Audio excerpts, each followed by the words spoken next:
Hey everybody, Corey Harrington with Creative Real Estate Made Easy. Please check out the website www.creativerealestatemade.easy. Click on the blog and you'll see this video and the entire video series. This is part 2 of the video series that is called Basic Video Series Basic, or Series Basic Series videos. This is going to be the second portion, that is wholesale. So the first portion I covered already, which is assignment of contract. This one will be wholesale. So, and then the following after that is going to be a retail wholesale hybrid, which is in the middle point. And then there's rental ready, and then there's retail. So this one is going to cover the wholesale process that if you listen to the previous one, you'd notice that you put the property under contract. You can secure the property to purchase the property. With the assignment, what you did was assign the contract that you created with the seller to another entity. That entity could be an investor, an LLC that maybe you own even, or whomever that wants to purchase the property.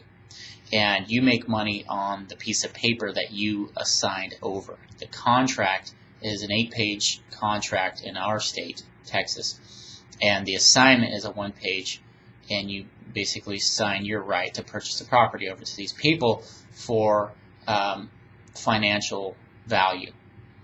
You can assign. I have one other franchisee in town. He's a friend of mine. I own a franchise of Home Investors for America. The other franchise friend of mine sold a property recently for $48,000. The assignment, he sold the assignment. He sold the paper for $48,000 just to give someone else the right to purchase the property. There was that much profit in the deal, nothing out of his pocket. So that's assignments. Wholesale is that you wanted to go ahead and purchase the property. So you write up the contract with the seller of the property. You set to close and you close. You fund the deal, however you fund it. I teach various different ways to fund properties, and that's basically what my specialty is finding you ways to purchase the property. The most important process in this investing business is buying a property. If you don't buy, you die. You don't have business.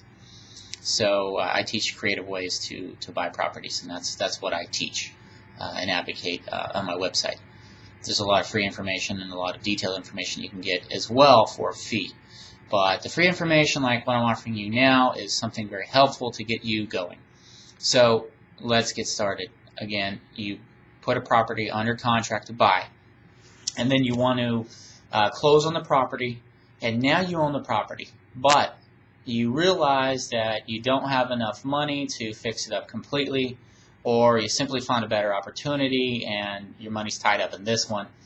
Whatever the reason is, you want to put the property under your control and then turn around and sell it. So you actually have deed to the property. You have an existing mortgage, or perhaps it's an installment. There's some form of monetary compensation that was had that secures you to this property, and you have received a deed. In some circumstances, when I'm ready to assign a property and I don't quite trust the investor I'm assigning it to, or they had a bad reputation, or I just don't want to see, I don't want to show them that I'm making $48,000 on an assignment, then what I can do is wholesale it to them. So it could be a double closing. It could be as soon as the same day, but it could also be days beyond that or years beyond that. It just all depends. But let's say in this circumstance, I want to sell a property to an individual, and there's a big amount of money that I can make. They agreed to a purchase price that worked well, where I'm making $35,000. Let's just make up a number. If I'm making $35,000 and I feel these guys are, they're going to see that, they're not going to want to sell a property or buy the property from me, I don't think I want to do it in this condition. What you can say is, listen, I'm going to go ahead and close and secure on the property. That's just the way I do business. And then I'm going to turn around and sell it to you. And this is the price I want to sell it to you for. Does this work out? Yes or no? Yes, it works. Great. You sign a contract with them after you own the property. When you sign a contract with them after you own the property, you might want to request that they fund the deal within 10 days, and it's a cash deal. It's not subject to lender approval. Because in this case, you're buying a property that probably is in pretty bad shape, that needs a lot of fix-up, because you're buying this thing at a deep, deep discount. So there's got to be a reason that you get it at a deep, deep discount. When you get the property at a deep discount and you wholesale it to somebody else, you don't need to touch the property at all. There's nothing you need to do. The people are buying it as is. It can be a complete train wreck, and you can still sell the property to them. Now, you have to disclose. You have to do seller's disclosure and disclose everything you know about the property, the hazards, everything, every single aspect. And there's forms that you can fill out for that. So you go through the process, and you wholesale the deal to the individual, and you make profit between the two prices from what you own it at, your total cost, versus what you're selling the property to. Now, I want you to note this. Your total cost is something you really want to consider, because it's not just your purchase price. It's whatever closing costs you paid, legal fees. There may have been a broker involved. So add all those things up. Your carrying costs. How long are you carrying this property? Do you have a prepayment on your loan if you're doing a standard loan? If you have a hard money loan, what is your prepayment penalty? Did you pay points up front? So add all that stuff up, your total number, and project the closing date. So if you're going to close in 10 days and you've owned the property for 1 day, then you have 11 days of carrying costs, and you want to add all those things up. You have your prepaid expenses. You have your additional closing costs when you turn around and sell the property, so you want to factor all those things together. And you have the cost of actually buying the property in the first place. So add everything up, and you'll soon realize that, okay, maybe I'm not making as much as I want to. So you're making $35,000, but your additional closing costs and everything else, you're going to bring in an additional $5,000 in expense. So that means that you're making $30,000. Well, boo-hoo, right? Because it's actually a good deal. You're making $30,000 in profit. However, and that may be a great deal. However, you may want to get a little more money out of it.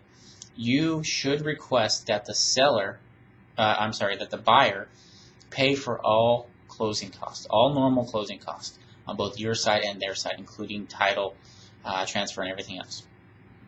Title shouldn't be too much money because you just had title work done. Use the same title agency and request that they reduce that fee drastically or waive it, because anything beyond a couple $100 to transfer is simply price gouging, in my opinion. So make sure that your title agent gets it, that they know you're not just a one-time customer, that they're going to treat you right, and they're not going to charge you for the second closing. I've paid thousands on second closings over and over again. I've done a closing 1 day later, and I paid an additional like $900 on something that should have cost me a couple hundred. It happens. It happens to me, and it happened recently. I didn't pay attention to that number. I buy a lot of properties, and I should have paid attention to it, but I didn't. But at the beginning, I didn't know any different, and I pay full pop, and they charge me, and they have no problems with it. So negotiate that. Get the price right, whatever it is. You may not make $30,000 or $35,000 on assignment. You may make $5,000. Is that okay? Is that a good number? I think it is. I'd take $5,000. But you want to factor all of your costs of business. So if that 5 really looks like 1, then you need to negotiate all these other things. Otherwise, you're paying for experience, and you don't want to do that. You want to make profit. Anyway, go through the process. Have a happy and prosperous year in 2010.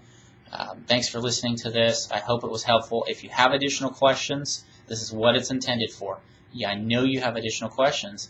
Ask me those additional questions. Go to my site, post your questions, and I'll be happy to answer them via video. Okay? Once again, Corey Harrington, Creative Real Estate Made Easy. Thank you. Have a great night.